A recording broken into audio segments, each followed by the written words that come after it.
Dear students, yesterday we discussed properties of alkali metals. Today we will study some of the compounds of alkali metals. First we may study oxides of alkali metals. So alkali metal will form different type of oxides: normal oxides, peroxides and superoxides. Consider any one alkali metal. It may be a lithium, sodium, potassium, rubidium, cesium, any one alkali metal. When it combines with excess of oxygen, it forms different type of oxides. So this is normal oxide, basic normal oxide. All the alkali metal will form normal oxide. Except lithium, the remaining members of group number 1, sodium, potassium, rubidium and cesium, they will form peroxides. With excess of oxygen, they are forming peroxides.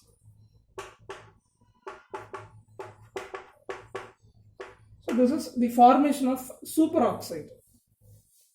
Except lithium and sodium, the remaining elements potassium, rubidium and cesium will combine with oxygen. It forms superoxides.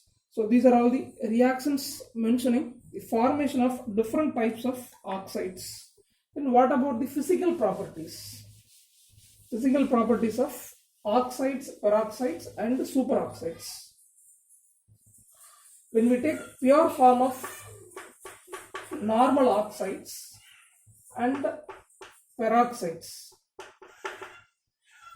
their appearance is a colorless substance. Generally, these are colorless in pure form.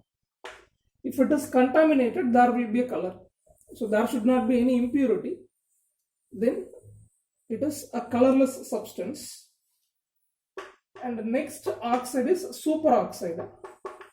Generally, superoxide is a colored substance. It may be in yellow color or orange color. This is the appearance of oxides. Next, what about magnetic property?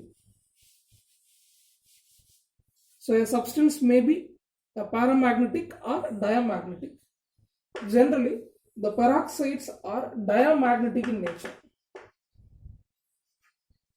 So it will have only paired electrons. It will not have any unpaired electrons, but superoxides are paramagnetic in nature. So both the oxides are having different magnetic property. The next question is, consider sodium peroxide. This is a very good oxidizing agent. We already studied that alkali metals are reducing agents. They will undergo oxidation easily, but when the alkali metal sodium forms peroxide, they are acting as oxidizing agent. This you have to remind it. So first compound is oxide. Next, compounds formed by alkali metal is hydroxides. So this is common in the laboratory. In our practical also we use metal hydroxides. Both alkali as well as alkaline earth metal hydroxides are used. The preparation method is, you can take metal oxides or metal peroxides or metal superoxides. When these oxides are combining with water, they are producing hydroxides. Metal hydroxides will be formed. If it is lithium oxide, lithium hydroxide. Sodium oxide means sodium hydroxide. The same way, all the three types of oxides, normal oxide, peroxide and superoxide, will give you metal hydroxides. Peroxides will give you hydrogen peroxide as a byproduct.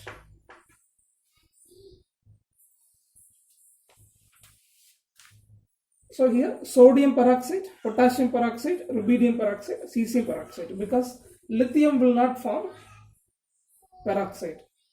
Then superoxide. What are the alkali metal will form superoxide? Potassium, rubidium, cesium.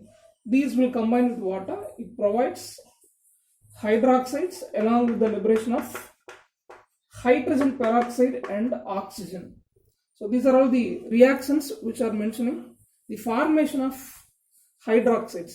They are alkalis. We call them as alkalis. They are strongly basic in nature. Then appearance. Generally, hydroxides are white crystalline solids, right? And they are strongly basic in nature. Next, solubility. Highly soluble in water. If we take sodium hydroxide pellets in the laboratory, we use sodium hydroxide in the form of pellets, like camphor pellets. So they are highly soluble in water with the evolution of heat, because the process is an exothermic process. Okay. So while preparing the sodium hydroxide solution, we have to be very careful. Okay. So more amount of heat energy will be liberated.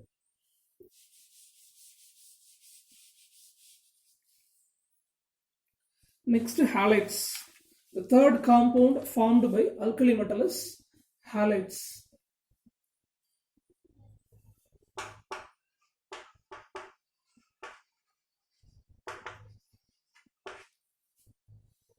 So for the formation of metal halide, we have to take any one compound of alkali metal. It may be oxide, or it may be metal hydroxide, or metal carbonate. Any one compound of alkali metal will be taken along with aqueous solution of hydrogen halide, like hydrogen fluoride, hydrogen chloride, hydrogen bromide, or hydrogen iodide. So here X represents a halogen atom. So hydrogen halides in aqueous form will be treated with a compound of alkali metal. We get metal halide. So this is the preparation method of metal halide, and its nature is a colorless crystalline substance. We know that solids are of two types, a crystalline and amorphous form. So metal halides are generally colorless crystalline solids with a high melting as well as boiling point, because metals are highly electropositive in nature. When we take metal halide, metals are highly electropositive in nature. The halogens are highly electronegative in nature. So bond between the cation and anion will be a strong bond. Ionic bond exists between these two. Take sodium chloride. Sodium is an electropositive metal. By losing an electron, it becomes Na+. The electron is received by electronegative chlorine. It becomes chloride ion. Between the oppositively charged ions, there is an ionic bond. The bond is a stronger bond, so that it has high melting point as well as boiling point. Next, reactivity of alkali metals with halogen. How fast it reacts with the halogens. Top to bottom, reactivity increases towards halogen. Generally, due to low ionization energy. Ionization energy decreases from top to bottom. So reactivity will be increased. The same concept is applied here also. Reactivity of these metals with the halogen will increase from top to bottom. Comparing lithium, sodium will have more reactivity with halogen. Comparing sodium, potassium will have more reactivity with halogen. Then what about nature of these metal halides, whether they are covalent or ionic? The answer is lithium bromide and lithium iodide. These two metal halides are covalent in nature. Important point. We already discussed the first member of a group will have a distinctive property. the property will be different from the other members due to smaller size and the absence of d orbital. The property will be different. So when we take lithium bromide and lithium iodide, we expect that the bond between these two will be ionic, but due to polarization, it becomes a covalent in nature. Okay. So metals are combining with the halogens, they are forming metal halides. They are ionic in nature except these two. We take lithium fluoride, lithium chloride, sodium fluoride, sodium chloride, sodium bromide, sodium iodide, potassium fluoride, potassium chloride, potassium bromide. So all these metal halides are ionic in nature except lithium bromide and lithium iodide because of difference in the size. Lithium is a smaller atom, bromine has a larger size. Lithium very small size comparing with the size of iodine. So due to larger difference in the size, polarization will be there. This concept we already discussed in chemical bonding lesson. So in the 10th lesson we already discussed, when the cation is having a smaller size and the anion has a larger size, polarization will be predominant and the covalent character will be introduced. It's called the Fajan's rule. We studied already. Introduction of covalent character in ionic bond. So these two are covalent in nature. So their solubility will be in organic solvents. They are covalent compounds. It can be dissolved in organic solvents. Remaining halides are ionic in nature, so it can be dissolved in polar solvents like water. Okay, so this is about solubility. The nature of metal halide is ionic except these two. In the solubility, the covalent halides are soluble in organic compounds. The ionic halides are soluble in water. Then what about the variation of solubility? Generally, solubility increases from top to bottom. The lithium fluoride has very low solubility. Lithium fluoride has a very low solubility in water because the bond between these two will be a stronger bond. Lithium cation and the fluoride anion. So this is the first member of group number 1. This is the first member of group number 17. So both are having very small size. Cation and anion are having very small size and the attraction between these two ions will be a stronger one. So it has more lattice enthalpy. That means bond dissociation energy. It is not easy to break this ionic bond. So solubility will be very low for lithium fluoride.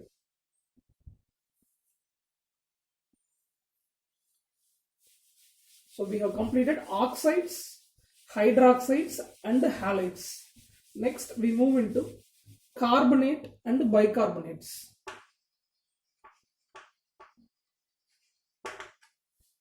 So metals will form metal carbonates as well as metal bicarbonates. The reaction will be combination of alkali metal with oxo acids. We have many oxo acids like carbonic acid, sulfuric acid or phosphoric acid, like that. We have many oxo acids. So when alkali metal combines with oxo acids, they are forming the salts like metal carbonate and metal bicarbonate, and these are also ionic in nature. If you take sodium carbonate, sodium will exist as a cation, carbonate will exist as anion. So the bond is an ionic bond. So they are soluble in water. Then the carbonates are generally stable in nature, thermally stable in nature, but at higher temperature this will be decomposed. At low temperatures they are stable.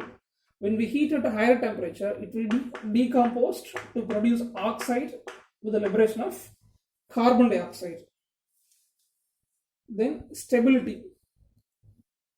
They are thermally stable. The stability will increase down the group. Take lithium carbonate. Comparing that, sodium carbonate has more stability.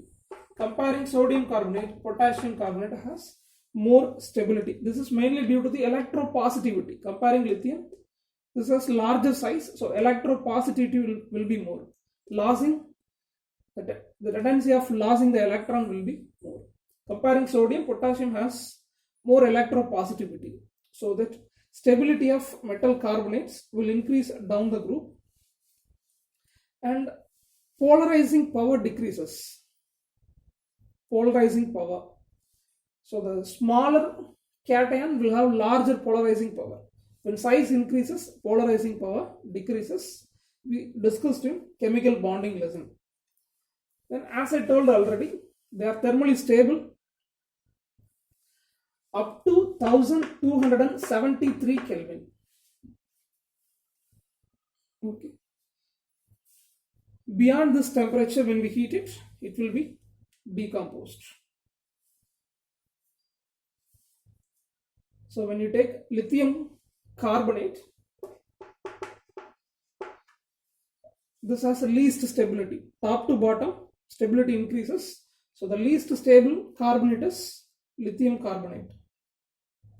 So when we heat, as usual, will be decomposed to produce oxide with the liberation of carbon dioxide. So lithium oxide will be produced with the liberation of carbon dioxide. Why this is less stable? Because of difference in the size.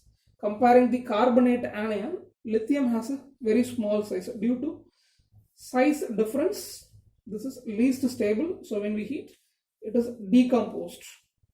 Next, formation of bicarbonate. How the alkali metals are forming bicarbonates. So after forming carbonate, when we pass excess of carbon dioxide in the presence of moisture, it forms metal bicarbonate. So the main thing is the metal bicarbonate will be a solid one.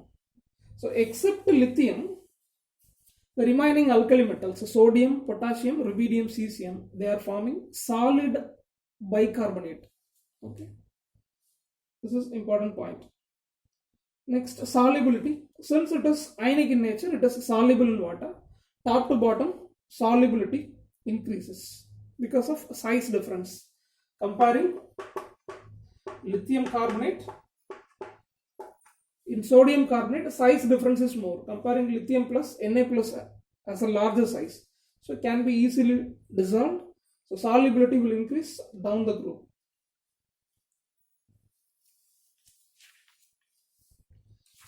Next, we are going to discuss some of the compounds of alkali metal sodium. In book, 4 compounds are discussed. Sodium carbonate, sodium bicarbonate, sodium chloride, sodium hydroxide. So they have discussed 4 compounds. First, we take sodium carbonate. This is called a washing soda. Okay. Sodium carbonate is called as washing soda. And this can be prepared by the process Solvay process. This is the name of the scientist. Okay. Using Solvay process, we can prepare sodium carbonate. First step, ammonia gas is passed with carbon dioxide and water. We get ammonium carbonate.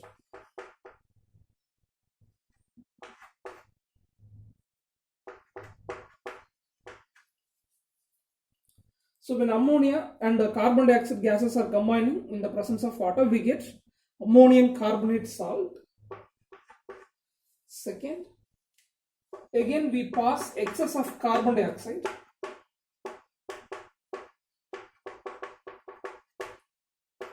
We get ammonium bicarbonate.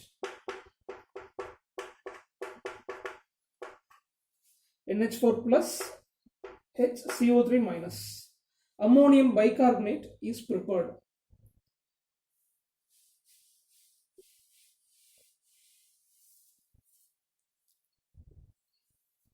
Third step, the prepared ammonium bicarbonate is treated with sodium chloride, because already we have taken carbon dioxide in a sodium chloride solution. So The solution containing sodium chloride combines with ammonium bicarbonate. It produces ammonium chloride with the liberation of sodium bicarbonate.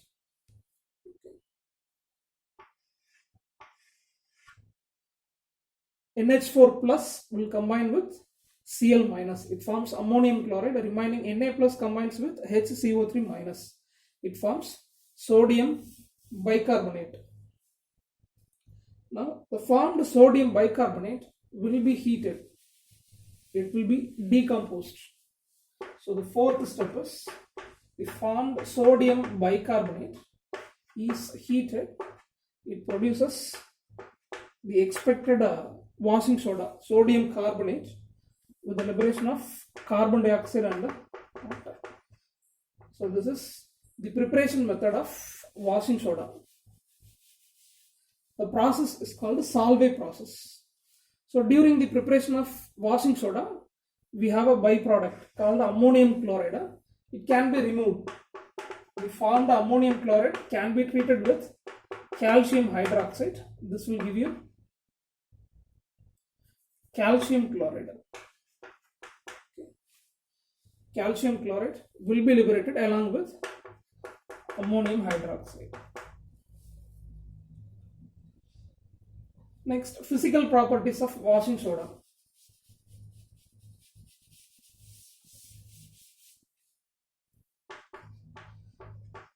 So generally,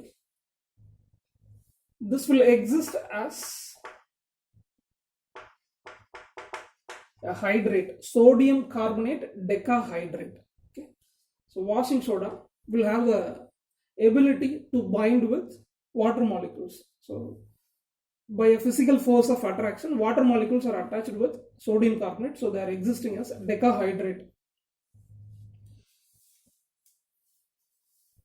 So this is white in color. Washing soda is white in color, and this is soluble in water. Sodium carbonate is soluble in water. When we heat, water molecule will be eliminated, so it may form monohydrate, sodium carbonate monohydrate. Further heating at 373 or above 373 Kelvin, all the water molecules are removed, so we will get dry sodium carbonate, and this is called soda ash. Okay, so white color powder is obtained. This is called soda ash. Next, the uses of sodium carbonate. This is used as a washing soda in laundering process. Next, in the laboratory, we use sodium carbonate in qualitative analysis as well as volumetric analysis. In the manufacturing of papers, paints and glass, we use sodium carbonate. So this is the first compound of sodium. The second compound of sodium is sodium bicarbonate. We call it as baking soda. In the preparation we already studied. How can we prepare sodium bicarbonate? When carbonate is treated with excess of carbon dioxide gas in the presence of water, we get bicarbonate. So sodium bicarbonate can be prepared by passing carbon dioxide in a saturated solution of sodium carbonate. We get sodium bicarbonate. In comparing sodium carbonate, its solubility will be less. So sodium bicarbonate has low solubility, so it can be precipitated as a white crystalline powder. And what about the uses of baking soda? As we know, this is used to prepare baked items like cake.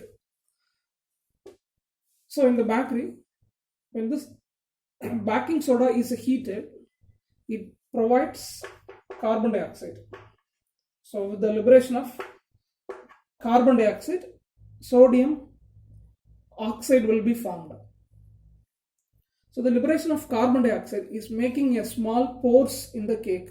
So in the baked items, it just creates a small holes. So we call this as a baking soda. Next, sodium bicarbonate is a mild antiseptic for skin infections. It can be used as a mild antiseptic. Then sodium bicarbonate is used in fire extinguishers. We know that fire extinguishers provides carbon dioxide gas, right? So in fire extinguishers we use sodium bicarbonate. Remaining we have two more compounds, sodium chloride and sodium hydroxide. That will be discussed tomorrow along with the biological importance of sodium, okay, sodium and potassium. So today we have completed. What about the compounds of alkali metals like oxides, hydroxides, halides, carbonates and bicarbonates? Then compounds of alkali metal sodium. 4 compounds are there. First 2 compounds we have completed. Sodium carbonate as well as sodium bicarbonate. Remaining 2 will be discussed tomorrow. Sodium chloride and sodium hydroxide. Thank you.